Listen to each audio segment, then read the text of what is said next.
திருவள்ளூர் மாவட்டம் திருவாலங்காட்டில் மாட்டுப் பொங்கலையொட்டி ரேக்லா குதிரை பந்தயம் விமர்சையாக நடைபெற்றது.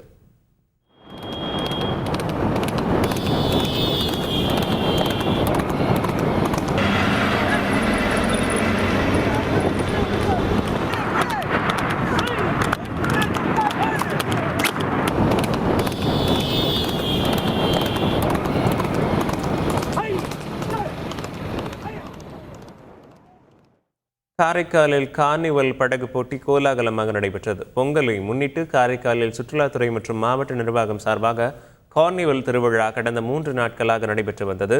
இதன் ஒரு பகுதியாக நடத்தப்பட்ட படகு போட்டியில் 9 கிராமங்களைச் சேர்ந்த மீனவர்கள் பங்கேற்றனர். இப்போட்டியில் முதலிடத்தை காளிக்குப்பம் மீனவர்களும், 2வது இடத்தை மண்டபத்தூர் மீனவர்களும், 3வது இடத்தை கிழிஞ்சல் மேடு மீனவர்களும் பெற்றனர். போட்டியில் பங்கேற்றவர்களுக்கு மாவட்ட ஆட்சியர் குலோத்துங்கன் சால்வை அணிவித்து மரியாதை செலுத்தினார். இப்போட்டியை திரளானோர் கண்டுகளித்தனர்.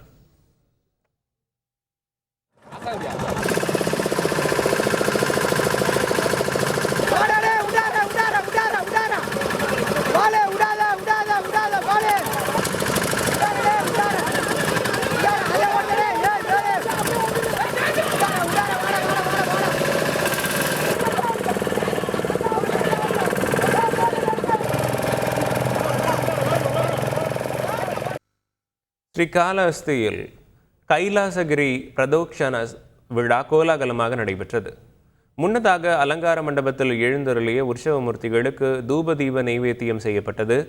ஆதி தம்பதியர்கள் கிரிவலம் செல்ல 2 கிலோமீட்டர் தூரம் உள்ள கைலாசகிரி மலையை சுற்றி ஆயிரக்கணக்கான பக்தர்கள் நடந்து சென்றனர். கிரிவலம் செல்லும் வழி நெடுகிலும் தண்ணீர் பந்தல், நீர், மோர், அன்னதானம் வழங்கப்பட்டன. செய்திகளை உடனுக்குடன் தெரிந்து கொள்ள உடனே சப்ஸ்கிரைப் பண்ணுங்க.